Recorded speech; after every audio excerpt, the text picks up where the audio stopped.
اعوذ باللہ من الشیطان الرجیم، بسم اللہ الرحمن الرحیم۔ السلام علیکم خواتین و حضرات، آپ دیکھ رہے ہیں دا نالج ٹی وی اور میں ہوں بابرا شیراز۔ خواتین و حضرات، جناب عباس علمدار وہ ہستی ہیں کہ جن کا علم دنیا اپنے گھروں اور امام بارگاہوں پر لگاتی ہے۔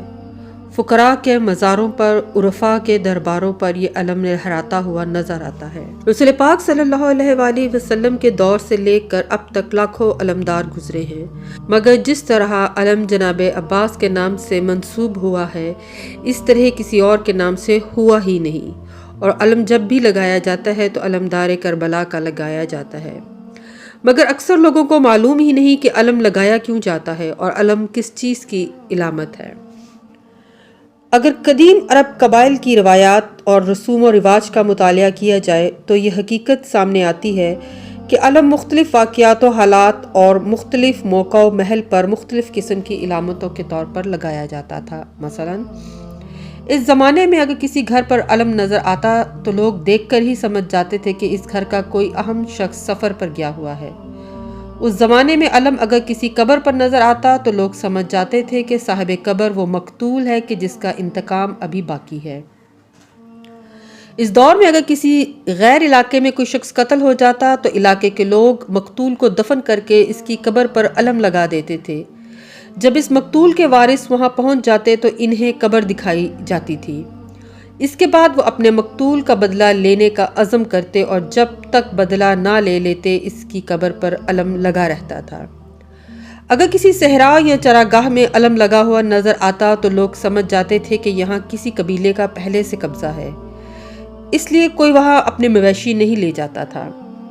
اگر کسی کنویں پر علم لگا ہوا ہوتا تو لوگ سمجھ جاتے تھے کہ یہاں بلا اجازت جانوروں کو پانی پلانے کی اجازت نہیں ہے۔ صحراؤں میں قافلے جب سفر کرتے تھے تو ایک بلند علم آگے رکھتے تھے تاکہ کوئی مسافر اگر راستہ بھول گیا ہو تو اس علم کو دیکھ کر سمجھ جائے کہ یہاں سے کوئی قافلہ گزر رہا ہے اور وہ ان کے ساتھ ملحق ہو سکے۔ اگر کوئی سوار تنہا ہوتا اور اس کے کاندھے پر علم ہوتا تو لوگ سمجھ جاتے تھے کہ یہ کسی سردار یا اہم شخصیت کی موت یا قتل کی خبر کہیں پہنچانے جا رہا ہے، جس طرح بشیر ابن جلزم کاندھے پر علم اٹھائے مدینہ میں داخل ہوا تھا۔ علم کا ایک استعمال یہ بھی تھا کہ جب اجتماعی جنگیں ہوتی تھی تو سالار لشکر اپنی فوج کو علم کے ساتھ کنٹرول کرتا تھا۔ چونکہ جنگ کے شور میں کسی کی آواز کو سننا مشکل ہوتا تھا، اس لیے وہ علم کو جس طرف جھکاتا تھا فوج اسی طرف حملہ کر دیتی تھی، یعنی علم کے اشارے پر ساری فوج نگاہ رکھتی تھی اور اس پر عمل کرتی تھی۔ اگر قدیم ترین تاریخ کے حوالے سے دیکھا جائے تو جنگ میں علم کا استعمال سب سے پہلے جناب شیس علیہ السلام کے زمانے میں ہوا ہے۔ جب انہوں نے قابیل کے لشکر کے ساتھ جنگ کی تھی تو ملکوت سفید رنگ کے پھریرے والا علم لے کر آئے تھے، لیکن اس زمانے میں پوری فوج کا ایک ہی علم ہوا کرتا تھا، کیونکہ اس وقت افراد کی تعداد کم ہوتی تھی اور جنگ کے انداز زیادہ ترقی یافتہ نہیں تھے۔ جیسے جیسے علم حربیات میں ترقی ہوتی گئی اسی طرح جنگ کے طریقوں میں بھی تبدیلی آتی گئی، اور پھر لشکر کو 5 حصوں میں تقسیم کیا جانے لگا جنہیں شرط الخمیس کہا جاتا تھا، اور پھر لشکر کے ہر حصے کے لیے علیحدہ علیحدہ علم بنائے گئے، یعنی میمنہ، میسرہ، کلب وغیرہ کے علم بنائے گئے اور انہیں رایت کا نام دیا گیا، اور پوری فوج کے علم کو لوا کہا جاتا تھا۔ اس کے ساتھ یہ بھی ضروری تھا کہ ہر لشکر کے علم کا رنگ مخالف لشکر کے علم سے مختلف ہو، اس لیے کچھ قبائل نے اپنے اپنے رنگ مخصوص کر لیے تھے۔ مثلا بنی امیہ کے علم کا رنگ سرخ ہوتا تھا اور بنی عباس کے علم کا رنگ سیاہ ہوتا تھا۔ جناب ابراہیم کا جو خاندانی علم تھا اس کا رنگ سفید تھا۔ جناب قصہ نے جس وقت مختلف قبائل کو مکہ میں جمع فرمایا تو انہوں نے جمع ہونے والے قبیلوں کا نام قریش رکھا، یعنی قریش کسی قوم کا نام نہیں بلکہ اجتماع اقوام کا نام ہے۔ ان کا بھی ایک علم بنایا گیا جن کا رنگ سفید تھا، اور ان کا ایک جنگی رایت بھی بنایا گیا، وہ بھی سفید رنگ کا تھا۔ آل ابی طالب علیہ السلام کا علم بھی سفید تھا۔ رسول پاک کے خاندان کے علم پاک کا رنگ سفید تھا جو جنگ بدر میں ملکوت آسمان سے لے کر آئے تھے۔ اس کا بانس ایک عمود عرش تھا، اس کا پھریرا طوبہ کے ایک پتے کا تھا۔ روایات کے مطابق اس کی لکڑی ستون عرش کی تھی اور پھریرا نصرت الہی کا تھا، اور جس وقت یہ لہرایا جاتا تھا تو چاروں طرف 1 مہینے کی مسافت تک دشمن کے اوپر رعب چھا جاتا تھا۔ اس کے لہرانے سے مومنین کے دل فولاد سے بھی زیادہ مضبوط اور دشمن کے دل موم سے بھی زیادہ کمزور ہو جاتے تھے۔ تاریخ ہمیں بتاتی ہے کہ اس علم پاک کو 3 بار لہرایا گیا، ایک بار جنگ بدر میں، دوسری مرتبہ جنگ جمل میں اور تیسری مرتبہ کربلا میں۔ فقط 1 مرتبہ لہرا کر لپیٹ دیا گیا، کیونکہ امام مظلوم علیہ السلام نے فرمایا تھا کہ ہم یہاں ظاہری فتح کے لیے نہیں آئے، لہٰذا اسے لپیٹ دو، اب ہمارا آخری بیٹا آ کر اس کو لہرائے گا۔ اس علم کی ایک یہ خصوصیت بھی ہے کہ اس کے لہرانے سے زمین و آسمان کے ملکوت اس کے گرد جمع ہو جاتے ہیں، اس لیے جب امام زمانہ کے ظہور کا وقت ہوگا تو یہ علم خود بخود کھل جائے گا۔ اب ہم تاریخ میں موجود علمداروں کا کچھ ذکر کرتے ہیں۔ جناب شیس علیہ السلام کا علمدار ایک فرشتہ تھا۔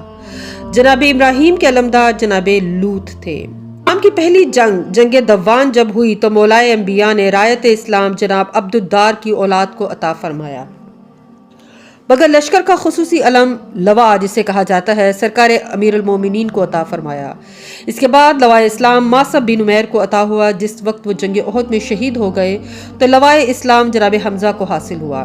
ان کی شہادت کے بعد رایت اور لواء اسلام دونوں امیر المومنین مولا علی بن ابی طالب علیہ السلام کو عطا فرما دیے گئے۔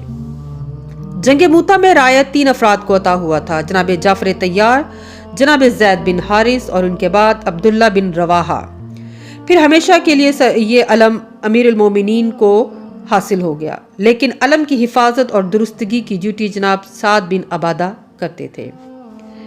رایت لشکر جنگ جمل میں جناب محمد حنفیہ کو عطا ہوا تھا، صفین میں جناب ہاشم مرکال کو اور نہروان میں جناب ابو ایوب انصاری کو حاصل ہوا تھا۔